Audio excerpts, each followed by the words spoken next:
Assalamualaikum dan salam sejahtera pelajar sekalian. Nama Cikgu Nur Suhaida Ismail. Pelajar semua boleh panggil Cikgu sebagai Cikgu Aida. Pada episod kali ini, Cikgu akan menerangkan jenis ayat. Agak-agaknya lah, apakah jenis ayat yang akan Cikgu perkatakan?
Ayat tanya ialah ayat yang digunakan untuk menanyakan tentang sesuatu hal. Dalam pengucapan ayat tanya, nada suara adalah tinggi pada akhir ayat.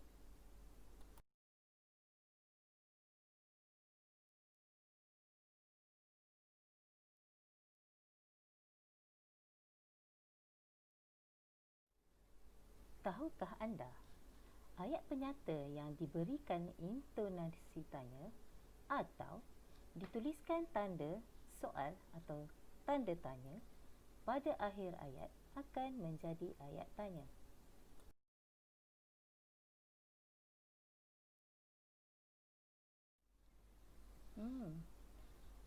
Masih keliru?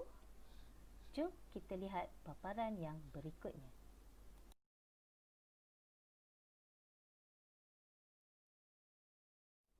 Di sini, cikgu telah menyediakan dua contoh ayat. Ayat pertama, baju itu milik Daniel. Ayat ini merupakan ayat penyata. Dan ayat ini juga boleh menjadi ayat tanya jika kita meletakkan kata tanya pada ayat berkenaan. Apabila kita meletakkan kata tanya pada ayat berkenaan, intonasi ayat ini akan berubah menjadi baju itu milik Daniel. Begitu juga dengan ayat kedua. Dia guru yang berdedikasi. Ayat ini merupakan ayat penyata. Ayat ini juga boleh ditukar menjadi ayat tanya jika diletakkan tanda tanya. Ayat ini menjadi dia guru yang berdedikasi.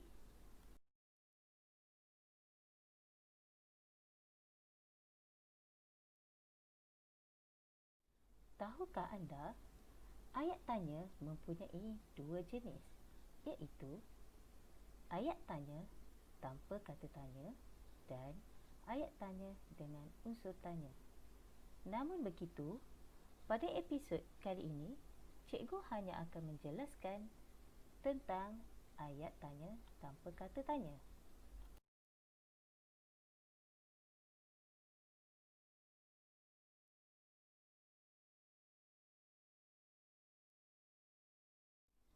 Jom kita kenali ayat tanya tanpa kata tanya.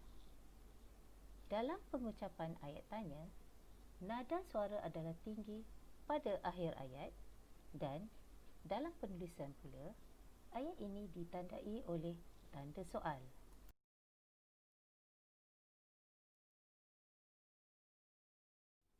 Mari kita lihat contoh ayat ini. Ayah ke pasar pagi ini. Ayat kedua, mereka tidak dapat pulang ke kampung. Kedua-dua ayat ini merupakan ayat susunan biasa. Walau bagaimanapun, para pelajar perlu tahu bahawa dalam penulisan, ayat tanya tanpa kata tanya mestilah ditulis partikel kah. Dalam hal ini, ayat susunan biasa perlu disongsangkan terlebih dahulu.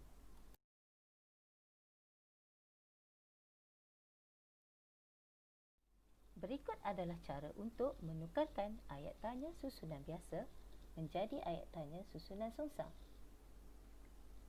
Pelajar mestilah memastikan bahawa ayat berikut mempunyai kedudukan seperti berikut. Predikat atau konstituen ayat yang menjadi fokus diikuti dengan subjek dan unsur predikat yang lain. Mungkin anda masih lagi keliru. Jadi, cikgu telah menyediakan contoh ayat pada paparan yang berikutnya.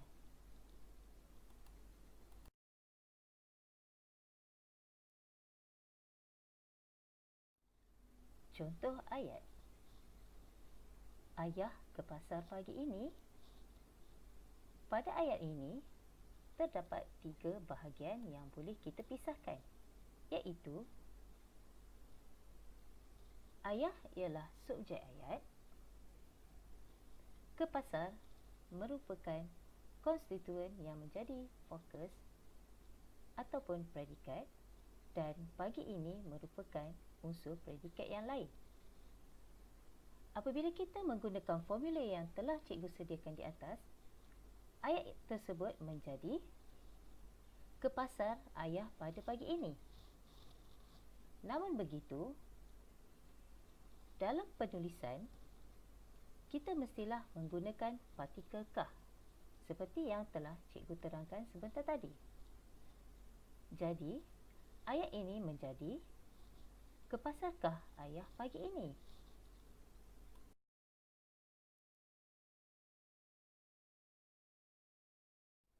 Sebagai pengukuhan, cikgu telah menyediakan satu lagi ayat contoh. Mari kita lihat ayat tersebut. Mereka tidak dapat pulang ke kampung. Ayat tersebut apabila disusun semula menjadi tidak dapat pulang ke kampung mereka pada tahun ini. Seperti yang telah cikgu terangkan sebentar tadi, ayat ini tidak lengkap jika tidak menggunakan partikel kah. Jadi, ayat ini menjadi tidak dapat pulang ke kampungkah mereka pada tahun ini. Jelas ya, pelajar-pelajar sekalian?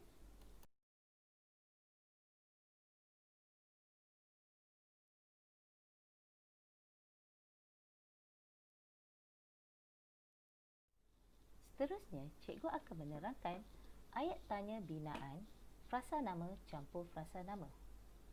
Mari kita lihat contoh ayat ini. Budak itu adik Tasha. Ayat ini apabila disongsangkan menjadi adik Tasha-kah budak itu? Dalam contoh ayat di atas, seolah-olah subjek ayatnya telah dikedepankan. Tahukah para pelajar bahawa sebenarnya bagi ayat itu, bahagian yang dikedepankan dan menerima partikel kah ialah predikat bagi ayat berkenaan.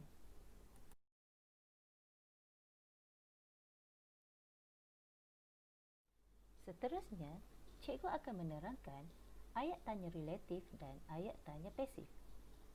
Mari kita lihat contoh ayat ini. Rumahnyakah yang tersergam itu? Ayat di atas kelihatan seperti subjeknya kekal di hadapan. Sebenarnya yang dikedepankan ialah bahagian predikat ayat. Ayat di atas berasal daripada ayat susunan biasa yang menggunakan kata relatif yang dan inti subjeknya digugurkan, iaitu rumah yang tersergam itu rumahnya.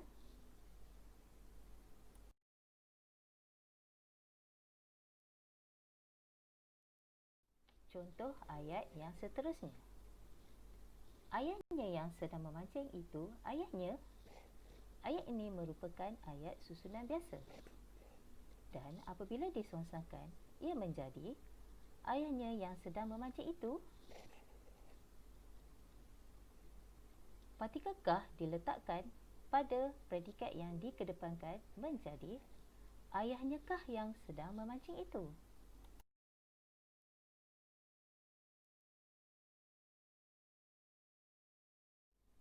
Berikut ialah dialog antara dua orang pelajar. Ali mengajak Abu untuk bermain ayat. Contoh ayat yang telah disediakan oleh Ali ialah ayahnya yang sedang berjalan itu ayahnya. Ayat ini kelihatan seperti tidak gramatis. Sebenarnya tidak, ya pelajar. Ayat ini merupakan ayat susunan biasa. Dan Ali meminta Abu untuk menyongsangkan ayat berkenaan. Abu kelihatan seperti tidak percaya dengan permintaan Ali. Walau bagaimanapun, Abu percaya menjawab ataupun menukarkan ayat berkenaan. Ayat yang telah dijawab oleh Abu ialah ayahnya kah yang sedang berjalan itu. Inilah contoh ayat tanya relatif dan ayat tanya pasif. Sebagai latihan, cikgu mahu pelajar semua menjawab latihan yang telah cikgu sediakan ini. Selamat mencuba.